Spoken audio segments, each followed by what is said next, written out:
आज हमारे बीच हैं चौधरी प्रीतम सिंह जी, वरिष्ठ समाज सेवी और भारतीय कृषक समाज के कन्वीनर। और हमारे बीच में है योगेश दहिया जी, आम आदमी पार्टी के राष्ट्रीय कार्यकारिणी सदस्य।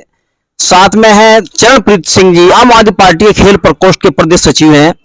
और हमारे साथ में है अनिल काल्याण जी, जो पूर्व विधानसभा अध्यक्ष रहे हैं बैठ के। और साथ में है रवि कुमार, आम आदमी पार्टी के। पश्चिम प्रदेश निर्माण मोर्चा का अभियान छेड़ा हुआ है, उसके कड़ी में आज हम चौधरी प्रीतम सिंह जी से बात करते हैं कि पश्चिम प्रदेश हमारा अलग होना चाहिए या नहीं अलग होना चाहिए। आइए जानते हैं क्या कहना है चौधरी प्रीतम सिंह जी का। जी प्रीतम सिंह जी। देखिए, जहाँ तक प्रदेश के बंटवारे का सवाल है तो ये प्रदेश तो देश है, देश प्रदेश तो है ही नहीं। दुनिया के जो मुल्क हैं आबादी के हिसाब से ये 7वां 8वां मुल्क है। लेकिन सवाल ये है कि ये मुद्दा इतना पुराना हो गया और इस मुद्दे को अलग अलग वक्त पर अलग अलग लोगों ने हद पर पहुंच गया था। चूंकि राष्ट्रीय कांग्रेस ने आज़ादी से पहले अपने सालाना इजलासों में ये कमिट किया हुआ था कि भाषावार राज्य होंगे, तो भाषावार प्रांत तो बन गए। लेकिन हिंदी भाषा तो पूरे उत्तर भारत की भाषा है।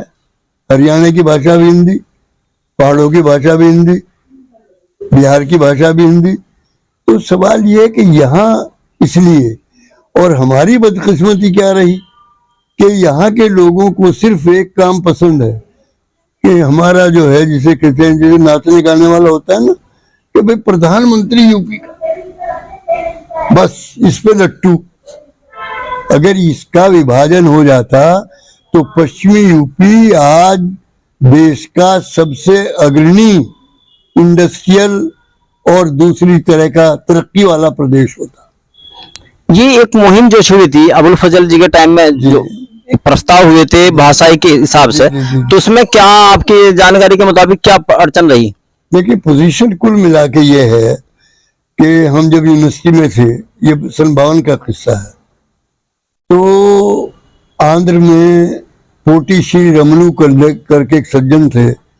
उन्होंने आंध्र के विभाजन के लिए भूख हड़ताल की और 60-70 दिन की भूख हड़ताल के बाद उनकी डेथ हो गई। उनकी डेथ के बाद दंगे हो गए वहां हैदराबाद में। दंगे होने के बाद जो है फजल अली कमीशन अपॉइंट किया गया इस काम के लिए कि वो इस पर रिपोर्ट करे कि कैसे कैसे स्टेट्स का डिवीजन किया जाए। फजल अली कमीशन थे उसमें, और एक के.एम. पडिक्कर थे जो इंडियन एम्बेसडर रह चुके थे चाइना के, वो, और एक तीसरे सज्जन थे, मुझे नाम नहीं याद आ रहा, बहुत पुरानी बात हो गई। तो इन लोगों ने रिपोर्ट वो किया, ये सब स्टेट में गए और सब जगह जाके इन्होंने लोगों से पूछा। लखनऊ भी आए और लखनऊ में हुआ ये कि करीब 90 लोगों ने, एमएलएज ने एक पिटीशन साइन किया और ये कहा कि पश्चिमी यूपी अलग प्रदेश होना चाहिए। जब ये खबर पता लगी कि इस तरह का पिटीशन साइन हो गया तो उस वक्त गोविंद वल्लभ पंत जी यहाँ के चीफ मिनिस्टर थे। तो गोविंद वल्लभ पंत जी जो है वो गस खा गए। उन्होंने कहा यूपी बट जाएगा, ये हो जाएगा, वो हो जाएगा, यहाँ का प्रधानमंत्री कैसे होगा। उन्होंने कहा कि बंटवारा जो है यूपी का, राम और कृष्ण की भूमि का बंटवारा, यूपी का नहीं कहा उन्होंने, राम और कृष्ण की भूमि का बंटवारा जो है मेरी लाश के ऊपर होगा। और उन्होंने सब मिनिस्टर्स को बुला के कहा कि अपने अपने एमएलए को पकड़ो और ये जो है इससे सिग्नेचर विड्रॉ करो।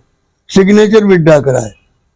उस वक्त सहारनपुर के एक एमएलए होते थे ख्वाजा अतर, वो उस कमेटी में थे, अग्रणी लोगों में थे, और जितनी भी लीडरशिप थी इधर की वेस्ट की, नतीजा ये। और उसके एन बाद इलेक्शन हुआ और सबके टिकट कट गए। जितने ख्वाजा अतर भी साहब, मुजफ्फरनगर से थे श्री राम जी, उनके भी साहब, बलवंत सिंह थे, सबके टिकट साहब। प्रदेश विभाजन स्थिति हुई।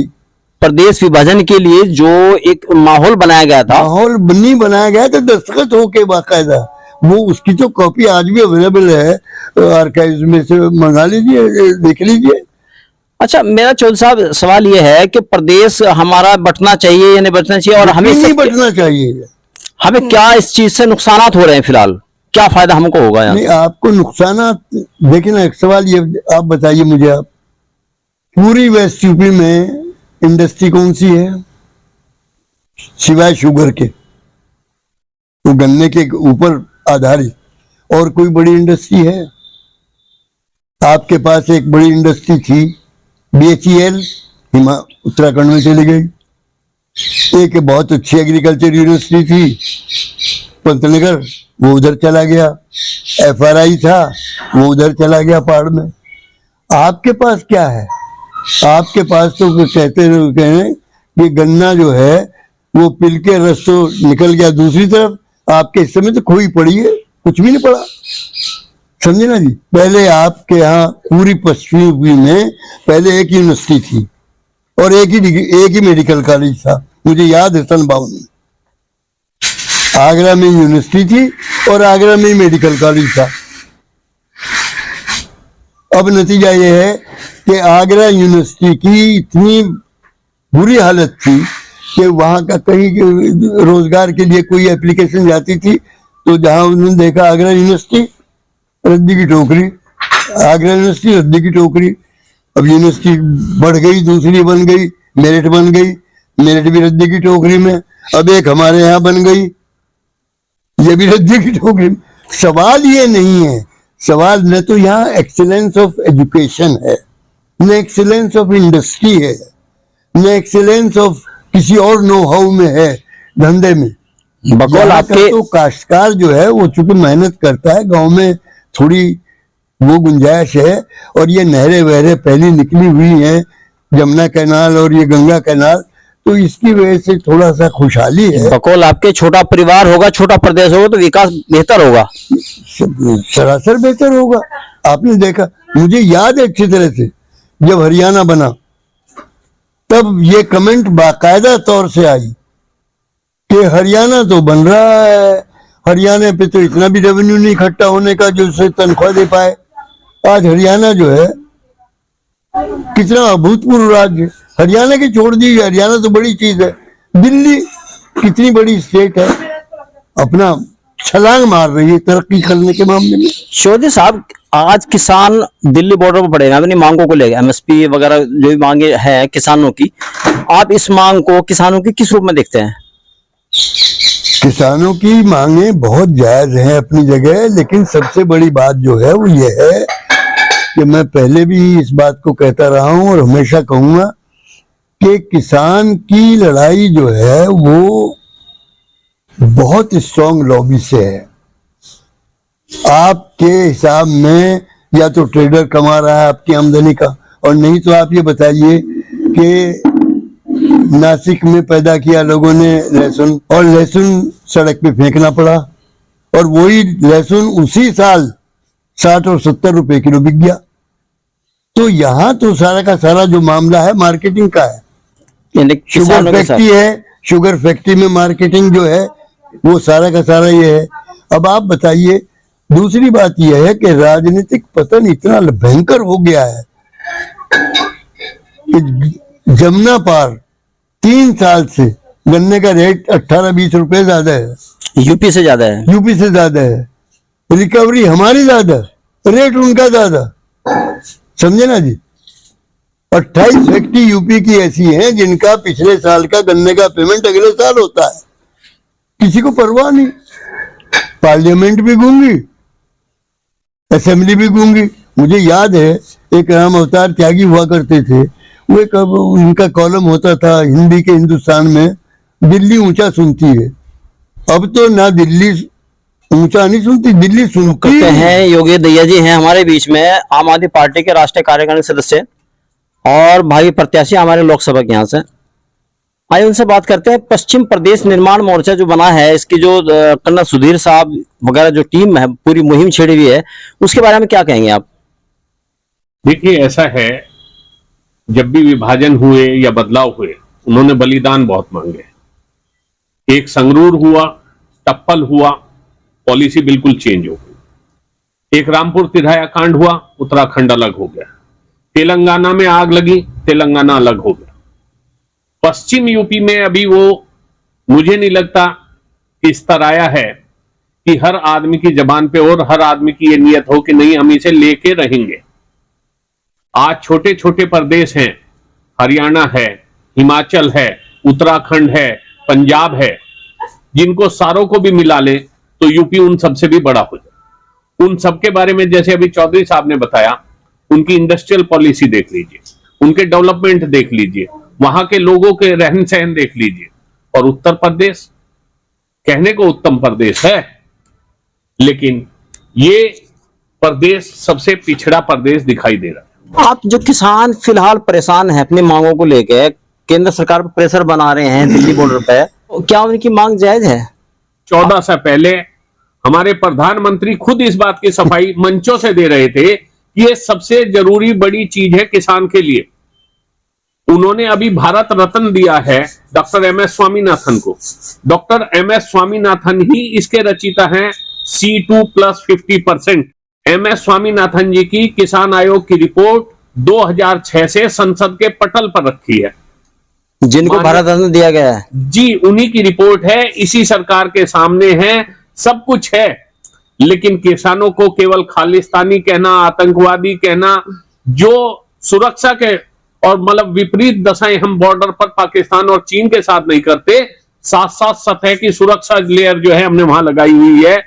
बॉर्डर पर भी या तो पैरामिलिट्री रहती है या मिलिट्री लड़ती है या अकेली पुलिस रहती है, लेकिन किसानों के सामने तो 7 तरह के commandos, RAF, paramilitary, military, police ऐसे लगा दिया कि जैसे सबसे बड़ा युद्ध जो है दिल्ली के बॉर्डरों पे, हरियाणा के बॉर्डरों पे और पंजाब के बॉर्डरों पे लड़ा जाएगा।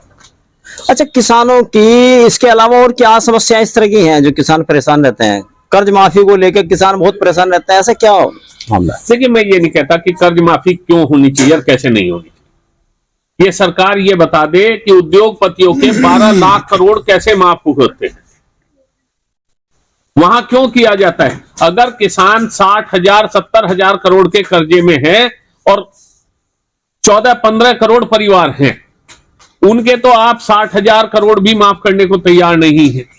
और जो देश के कुल 100-150 उद्योगपति हैं, उनके आप 12 लाख करोड़ माफ करने के बाद भी कर्जा माफी नहीं कहते, उन्हें रियायतें बताते हैं। तो ऐसा फर्क, ऐसा भेदभाव सरकार को खुद सोचना चाहिए कि जनता इसका जवाब चुनाव में देगी। सोशल मीडिया पे एक खबर अभी वायरल हो रही बड़ी तेज है। जी न्यूज के जो मालिक हैं उनके सुभाष चंद्रा जी, 8400 करोड़ रुपया माफ किया गया। तो किसानों का किसान नेता बताते हैं कि बहुत कम है उसके अकॉर्डिंग। मैं यही कह रहा हूं कि 14 करोड़ किसान परिवार हैं, उनको देखिए, और अकेले आपने जो नाम लिया है चंद्रा जी का, उनको देख लीजिए। मैं रिलायंस का कहता हूं, मैं अडानी का कहता हूं, मैं औरों का कहता हूं, ठीक है, उनके आप 10-10, 20-20 हजार करोड़ एक एक घराने के माफ करते हैं और जरा भी आपको शिकन नहीं होती। 14 करोड़ किसान परिवार का, अगर एक एक किसान परिवार का 1 लाख 3 लाख का KCC है और उसने शौक में नहीं लिया, आपके लिए अन्न पैदा करने के लिए लिया है, उसने उस स्थिति में किया है जिसमें फसल के ना बोते पता चलता कि वो बिगड़ेगी, ना पके पकाए पे बारिश हो जाएगी ये पता चलता है। हमारे बीच में है, बेहट के पूर्व विधानसभा अध्यक्ष रहे हैं आम आदमी पार्टी से। आज जो हमारे यहाँ सिलसिला छेड़ रखा है कुछ लोगों द्वारा, उनको दर्द है इस चीज के हमारा प्रदेश अलग हो, तो आप इस बारे में क्या कहेंगे? अभियान हम इसका स्वागत करते हैं और ठीक होगा। आप ही कह रहे थे छोटा परिवार सुखी परिवार, उसी की विचारधारा से हम इस फैसले का स्वागत करें। किसानों की जो धरने प्रदर्शन चल रहे हैं, ये समस्याएं क्या, इससे कैसे इत्तेफाक रखते हैं आप? देखिए, किसानों की जो मांग है वो जायज है, वो जो अपनी मांग रख रहे हो उन्हें सरकार से मिलना चाहिए, क्योंकि इस किसान अन्न पैदा करता है, अन्नदाता है और हम इनका बहुत स्वागत करते हैं।